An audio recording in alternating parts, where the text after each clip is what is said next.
જી જરૂરથી good afternoon. અત્યારે જોવા જઈએ તો ઘણી બધી કંપનીના રિઝલ્ટ માર્કેટ બંધ થયા પછી આવવાના છે, તો એમાં આપણે વાત કરીશું કે કઈ કંપનીના રિઝલ્ટ આજે આવવાના છે। તો પહેલાં આપણે ઇમેજ વન સામે લાવીશું। એમાં તમે નજર કરશો ટાટા સ્ટીલ પરિણામો આવવાના છે। કંપનીના પોઝિટિવ અનુમાન રાખવામાં આવી રહ્યું છે। સ્ટીલની ડિમાન્ડ જે છે ડે બાય ડે વધી રહી છે, જેનો લાભ કંપનીને મળતો જોવા મળી શકે છે। પછી સ્વિગીની વાત કરીએ, સ્ટોક 2-3 દિવસથી ટ્રેન્ડિંગમાં ચાલી રહ્યો છે, સારું એવું મોમેન્ટમ પણ આપ્યું છે, પણ પરિણામો તમે નજર કરશો મિક્સ ટુ પોઝિટિવ દેખવા મળી શકે છે। ઇન્સ્ટામાર્ટનો ગ્રોથ છે એનું બેનિફિટ કંપનીને મળી શકે છે, સાથે લોસ ઘટાડો જે છે એની પર મેજરલી નજર રહેશે કે કંપની જે લોસ જે છે એ કેવી રીતે મેનેજ કરી રહી છે। તો મેજરલી સ્વિગી ઉપર આજે આપણે ફોકસ રાખવાનું રહેશે।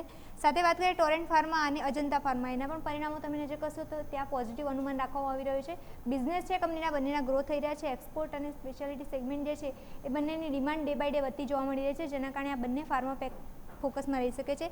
પછી વાત કરીએ LIC હાઉસિંગ ફાઇનાન્સ, ત્યાં પણ તમે નજર કરશો ત્યાં પણ પોઝિટિવ મિક્સ મોમેન્ટમ જોવા મળી શકે છે। એનું રીઝન એ છે કે લોન ગ્રોથ જે છે એ સારું છે, પણ સામે નજર કરશો NIM જે છે એમાં થોડું દબાણ આવતું જોવા મળી શકે છે, એટલે મિક્સ પરફોર્મન્સ આપણને LIC હાઉસિંગ ફાઇનાન્સમાં જોવા મળી શકે છે। પછી મેનકાઇન્ડ ફાર્માની વાત કરીએ, ત્યાં પણ પોઝિટિવ અનુમાન રાખવામાં આવી રહ્યું છે પરિણામોનું। એનું રીઝન એ છે કે કંપનીમાં ડોમેસ્ટિક ફાર્મા જે છે એનું મેજરલી જોવા જઈએ તો ગ્રોથ સારો જોવા મળી રહ્યો છે, સાથે જે બિઝનેસ છે કંપનીનો એ પણ ગ્રોથ થઈ રહ્યો છે, જેના કારણે મેનકાઇન્ડ ફાર્મામાં પણ અત્યારે પોઝિટિવ આઉટલુક અહીંયાથી દેખવા મળી રહ્યું છે।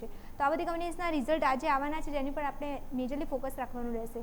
સાથે વાત કરીએ બીજા ઘણી કંપનીઝ જે છે એના પણ રિઝલ્ટ આજે ડિક્લેર થવાના છે। એમાં પહેલાં વાત કરીશું મઝડોગ। ઓવરઓલ જોજો તો આજે ડિફેન્સ પેક થોડું નેગેટિવ ચાલી રહ્યું છે, પણ મઝડોગના આજે પરિણામો આવવાના છે, તો એના કારણે સ્ટોક ફોકસમાં રહી શકે છે। મેજરલી ઓર્ડર એક્ઝિક્યુશન કેવી રીતે જોવા મળે છે એ મેજરલી જોવાનું રહેશે, પણ પરિણામો અહીંયાથી પોઝિટિવ દેખવા મળી શકે છે એવું માર્કેટનું અનુમાન છે। થર્મેક્સ તમે નજર કરશો એ પણ અત્યારે જોવા જઈએ તો પરિણામો પોઝિટિવ દેખવા મળી રહ્યા છે અહીંયાથી, અને ઇન્ડસ્ટ્રીયલ જે આઉટફ્લો જે છે એ મજબૂત કંપનીનો છે, જેના કારણે ત્યાં એનો લાભ થતો જોવા મળી શકે છે કંપનીની નફાકારકતામાં। પછી વાત કરીએ ડેટા પેટર્ન, એના પણ પરિણામો તમે નજર કરશો પોઝિટિવ અનુમાન રાખવામાં આવી રહ્યું છે। એનું રીઝન એ છે કે ડિફેન્સ ઓર્ડર્સ અને એક્ઝિક્યુશન જે છે એનો મોટો સપોર્ટ અહીંયા મળતો જોવા મળી શકે છે ડેટા પેટર્નમાં। પછી MGL તમે નજર કરશો ત્યાં મિશ્ર પરિણામ જોવા મળી શકે છે। એનું રીઝન એ છે કે માર્જિનમાં થોડું દબાણ દેખવા મળી શકે છે, પણ સામે ગેસનું વોલ્યુમ જે છે એ સારું વધતું જોવા મળી રહ્યું છે, એટલે મિશ્ર પરિણામો આપણને MGLમાં જોવા મળી શકે છે।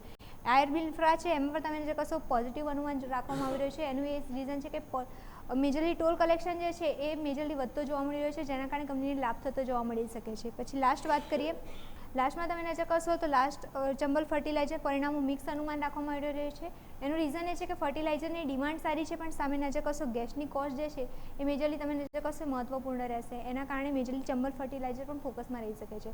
તો આજે જોવા જઈએ તો આ બધા કંપનીના પરિણામો અત્યારે આજે આવવાના છે, જેના કારણે આ બધા સ્ટોક મેજરલી ફોકસમાં રાખવા રહેશે। ઓકે, તો આ બધા પરિણામ પર ખાસ ફોકસ રહેશે। તો મિરલ માહિતી બદલ ખૂબ ખૂબ